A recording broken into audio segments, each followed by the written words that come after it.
Assalamualaikum warahmatullahi wabarakatuh. Salam sejahtera untuk kita semua. Bagaimana kabar kalian? Semoga selalu dalam keadaan sehat ya. Alhamdulillah, pada kesempatan kali ini kita dapat kembali berjumpa dengan saya, Ibu Anissa, dalam pembelajaran Bahasa Indonesia. Sebuah karya sastra tidak bisa lepas dari unsur intrinsik dan ekstrinsik yang ada di dalamnya. Karena ibarat membangun sebuah bangunan, unsur-unsur tersebut adalah material pokok yang akan menjadi pondasinya. Maka tidak lengkap jika kalian hanya mengetahui pengertian hikayat, karakteristik hikayat, dan cara menentukan isi pokok hikayat. Oleh karena itu, pada kesempatan kali ini kita akan membahas mengenai unsur intrinsik. Untuk memanfaatkan waktu, mari kita simak pemaparan berikut. Hikayat memiliki unsur-unsur intrinsik. Nah, di bawah ini merupakan unsur-unsur intrinsik yang membangun suatu hikayat. Yang pertama yaitu tema. Tema merupakan suatu gagasan yang mendasari suatu cerita yang disampaikan oleh pengarang. Oleh karena itu, agar bisa mendapatkan tema dalam suatu cerita, pembaca tentunya harus membaca cerita tersebut hingga selesai. Biasanya, tema dalam hikayat menyangkut masalah kepercayaan, agama, pandangan hidup, adat istiadat, pencitraan, dan pendidikan sosial.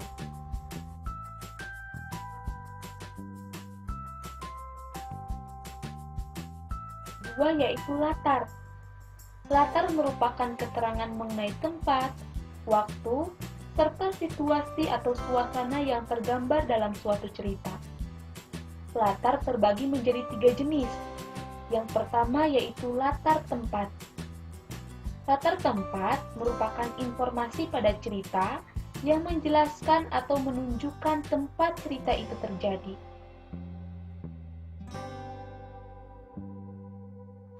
Yang kedua yaitu latar waktu.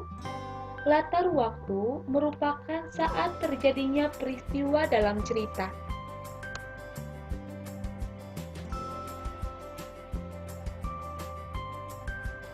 Dan yang ketiga yaitu latar suasana. Latar suasana adalah informasi yang menyebutkan suasana kejadian dalam cerita tersebut.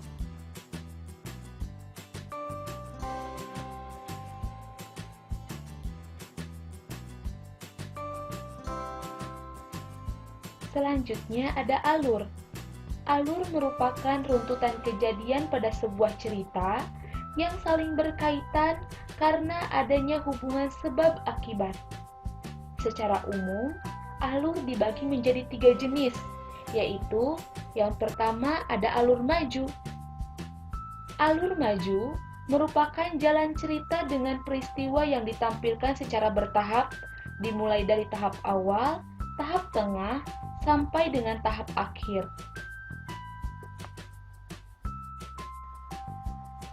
Yang kedua yaitu alur mundur. Alur mundur merupakan alur dengan rangkaian peristiwa dimulai dengan tahap penyelesaian. Alur ini sering ditemui pada sebuah cerita yang memakai setting waktu masa lampau. Dan yang ketiga yaitu alur campuran. Alur campuran merupakan alur yang diawali dengan klimaks dari cerita. Kemudian, melihat lagi masa lalu atau masa lampau dan diakhiri dengan sebuah penyelesaian dari cerita tersebut.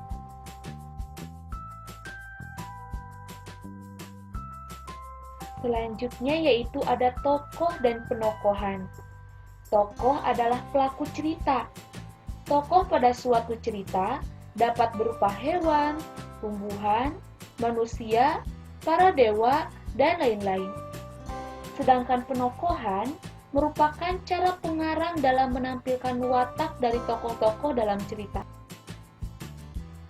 Menurut sifatnya, tokoh dibagi menjadi 3. Yang pertama yaitu tokoh protagonis. Tokoh protagonis adalah tokoh yang menjadi sentral pada cerita. Tokoh ini berperan pada sebagian besar rangkaian cerita, mulai dari awal sampai akhir cerita. Pada umumnya, tokoh protagonis ditampilkan sebagai tokoh utama yang memiliki sifat baik. Yang kedua yaitu tokoh lawan atau tokoh antagonis. Tokoh antagonis secara pengertian merupakan tokoh yang selalu berlawanan dengan tokoh protagonis. Pada umumnya, tokoh antagonis ditampilkan sebagai tokoh hitam, yaitu tokoh yang bersifat jahat. Dan yang ketiga yaitu tokoh pendamping atau tokoh tritagonis. Tokoh tritagonis merupakan tokoh pembantu atau penengah dalam cerita. Tokoh tritagonis memiliki peran yang tidak terlalu penting dan biasanya muncul pada akhir cerita.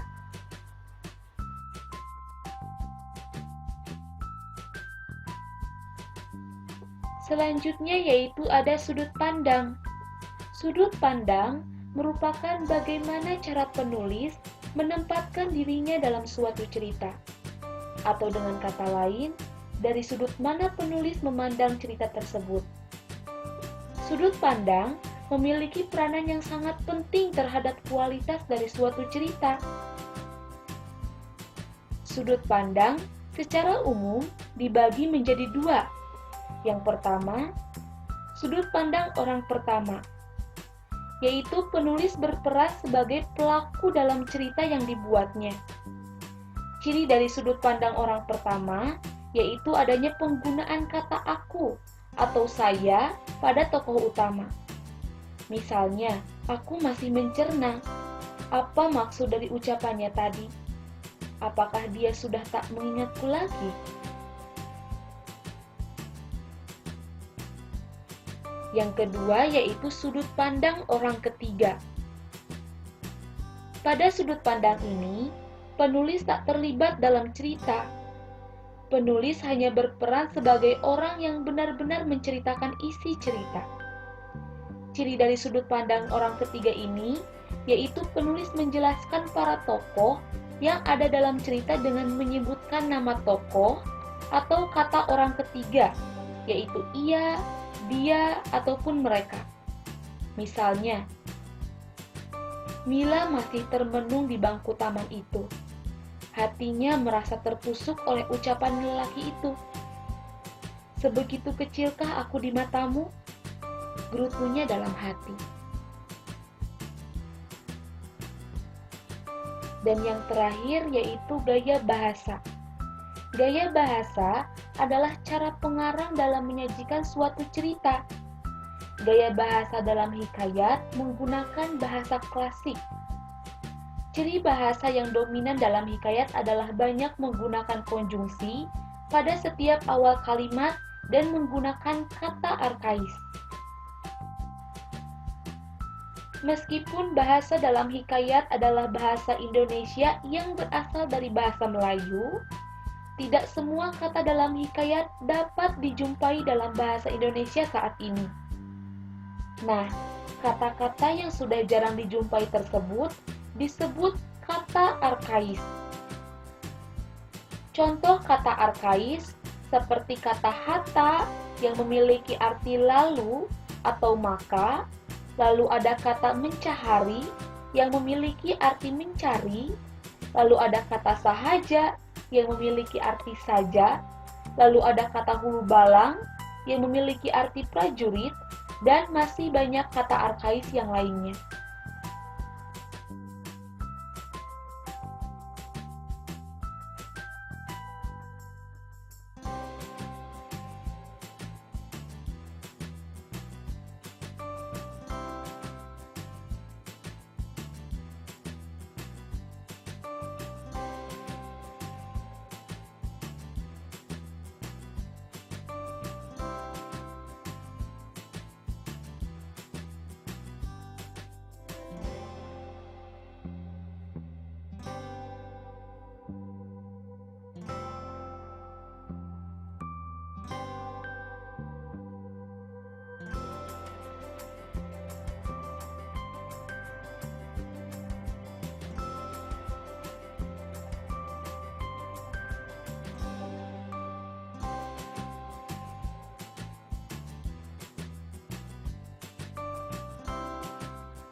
kesimpulan pembelajaran kita kali ini yaitu dalam unsur intrinsik terdapat tema, tokoh dan penokohan, latar yang meliputi latar waktu, latar tempat, dan latar suasana.